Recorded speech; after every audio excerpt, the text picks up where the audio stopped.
Showing you how to tear down a lower. I already took the stocks off, but for the most part, let me grab one real quick. So let me grab a Magpul one. Alright, here we go. Magpul stock.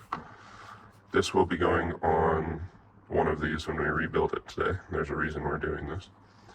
Pretty much, you pull this, it drops the pin that's inside. You can't really see, oh, you can see the flash of it. That lets you slide it up and down through these different positions. But then it ends up getting locked, front and back. How do you get it off? Well, it depends on some of these. Some will have another handle right here that lets you pull it farther. Some will have this little thing, and you can get something underneath here, and then you just pull it and slide it off. Okay, we're going to tear this down. I'm going to go through it piece by piece. First, let's take off this darn bad lever. I forgot these things are rock set or Loctited something by default out of the bag.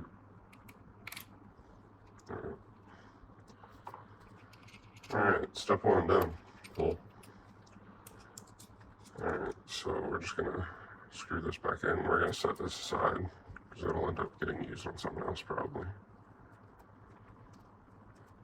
I do like bad levers. I like things being ambidextrous. It just makes sense to me. If you can set something ambidextrous, might as well. It's like on this lower, we have the ambi safety. You never know, guys. If you are actually training and using these things, you kind of want to be able to train left, right, so you can hit both.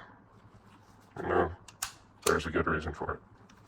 So that's another reason I like bad levers. We'll see. There we go. Let's go ahead and get this out. Boom. I totally didn't say how to do that. My bad. Good thing I have a second one here. So look, here we go. If you don't know what that is, I might talk about it in another thing. But so the easiest way to do this, you've got these 3 flat sides. So it's super duper convenient to turn it and have a flat side at the recess pin, and then push this in a little bit, push that pin down.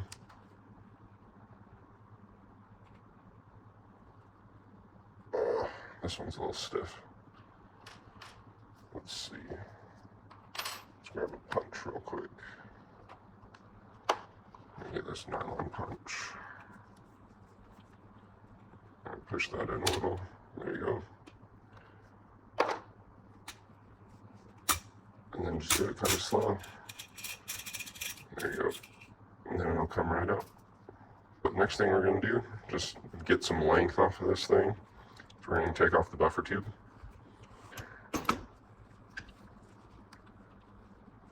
Oh yeah, that was in there to reduce some spring noise.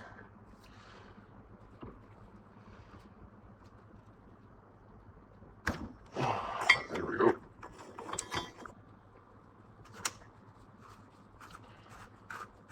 There we go. Alright, so on this one, keep this pressed in, keep that end plate pressed in, because there's a spring back there.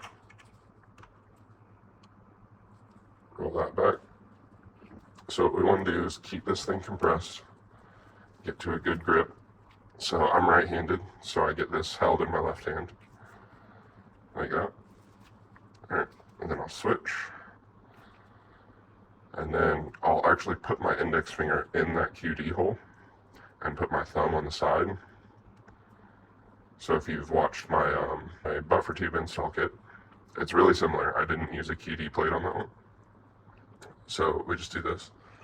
And then you want to check what type of buffer tube you have. So ours is just flush. Some of these have a notch cut out and they extend a little farther. And it puts more pressure and more coverage on this pin. So it could be a little more difficult. So what we want to do is start turning.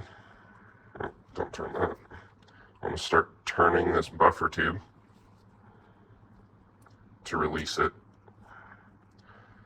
Alright. Alright, once we get it past a little bit where it for sure isn't going to be popping out of that hole in the back. So right now it's a good spot. There's the spring. It's kind of right on the edge. So we're going to let it kind of push itself. Alright, there we go. And then we keep turning. This one is a little bit stiff for whatever reason.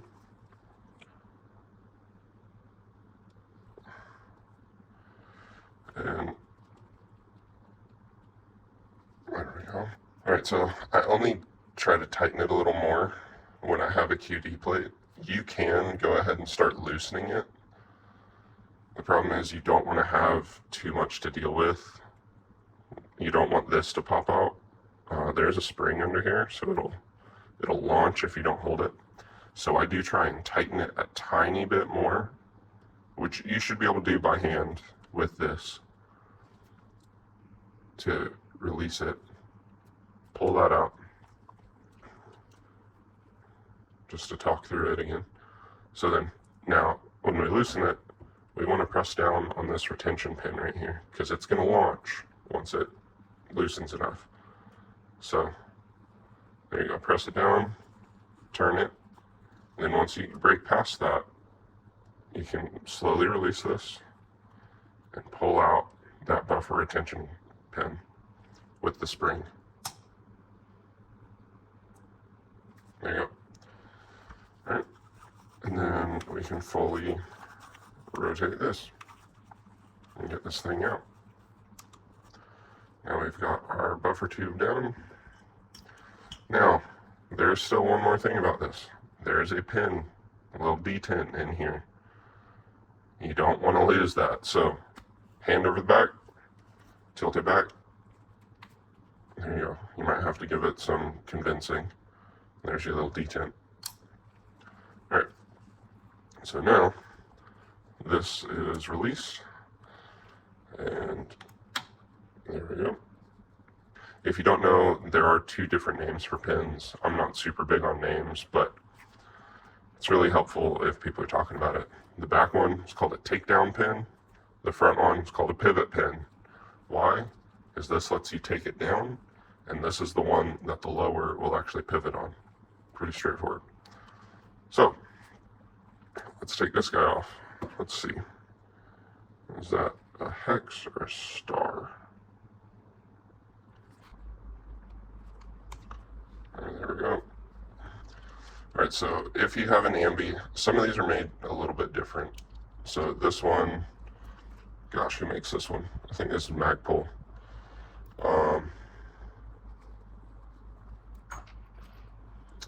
Some of these will have a screw through a hole on a plate that goes on there. Yaha. That can come off and the safety still fully function, because kind of like with back here and the spring and the detent that went and held this pin, there's something else holding this in, and it's in the grip. There's another spring and detent right here. So we'll need to pop this grip off and slowly pull it back out, and we'll see a pin kind of appear right here. And then we'll be able to pop this little guy out. So depending on who you have a grip from, Magpul, this one's SIG, this one's Daniel Defense, and probably most of them will have a little plate on the bottom. If they do, you just have to figure out your way to get it. So on these SIG ones, there's a latch that you have to press in right there. That'll pop out. On here, there's just a little lip right here. But a little Allen key, a little something will help you. So here we go. This one, you just need to press in right here. It'll pop out by itself, although they're kind of stiff. Come on. There you go. So there's that one. Actually, I'll show you on this Daniel Defense one too. It's pretty simple. Same thing. You can just, you use a little Allen key or a flathead screwdriver or something. And this one just pops out. It's a little waterproof gasket. It's kind of helpful. Now, again, it'll differ between brands, but so this one has like a hex, hang on, there we go, a little hex head screw. This one's a flathead. Some will be Phillips. So you just gotta find the one for you. Where's my screwdriver? Here we go. So here we go. Just need to get that thing in there. All right, that should be enough. You kind of want to use these lips right here, that lip and this lip, to kind of keep it compressed, because there's a spring back there that wants to come out. All right, so we've got our screw for a grip, and there we go, we're loose. So we want to keep this bit compressed and then slowly let it back out. So there's that spring. Yours might be silver, gold, whatever. So the spring may come out with it. It might stay in. It'll all just depend. But that spring can come out. We'll just set that grip off to the side. So let's just, keep things together. Now, another detent's going to come out, but that goes over there. And then your safety can just come right out. There you go. If you've never seen a safety selector, that's where the detent goes. And it just switches between those. You can also get a smaller range. So this is just a 90. So it goes from here to here, 90. There's some where you can do like a 45. So everything's just kind of different. It's milled slightly different. There's less distance between here. This is rotated over. The last thing that we're really going to take out is the trigger. It's also the most annoying because there's 5 million springs and parts. I'm kidding. There's actually 3 main parts to this and then 3 springs. I need some new pins. I've kind of flattened out this brass one.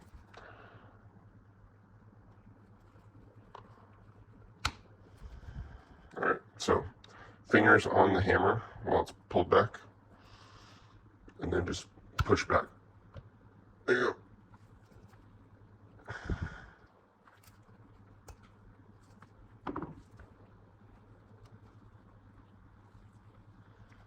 There we go. Oh, brother. Yeah, I don't want to mess it up with this punch, so let's grab this. All right. There you go. I'm gonna pop that little guy out. So over there. All right. So we're still keeping pressure on this, right? We're gonna slowly release it. Oh yeah, this is locked back already. All right. So very careful. Pull the trigger while pressing down. And there. So there we go. Boom. I'll go over how these work when we do in the install video. But there we go.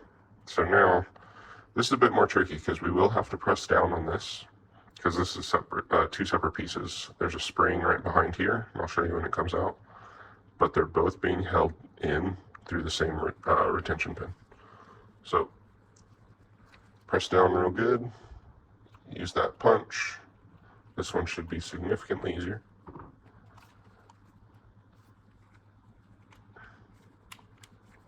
And just work that out. Those 2 pins should be identical.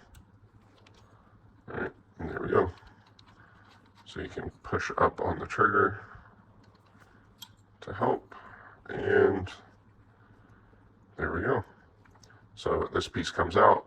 There's that spring.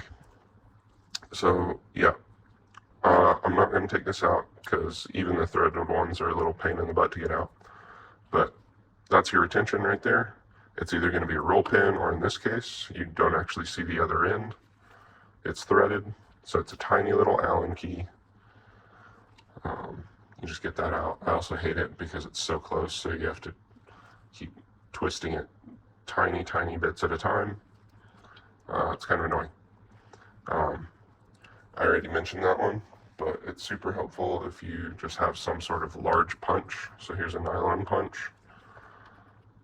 You can press that in. You can use the table to press it in, whatever. So I'll just show you how to get it out to that point. So there you go. You can just use that to press it down and then twist that now that it's clear of everything. And then once it gets a little close, you want to keep an eye on it because it does have a spring in the middle, so it'll pop and push a bunch of stuff. So you want to make sure you're keeping downward pressure on this arm. Oh, balls. Yep. You want to keep some downward pressure on this so it doesn't just launch out, because that's it. And then final thing, pivot pin. Again, I'm not taking this out. You know what, actually, let's take one out. I'll only take it out on this one, since this will be the one I film the build on. Yeah, for real. So, pop the takedown, or the pivot pin all the way out. Take your 1/16th punch. Then, there we go. I'm going to rotate that around. Then we do this.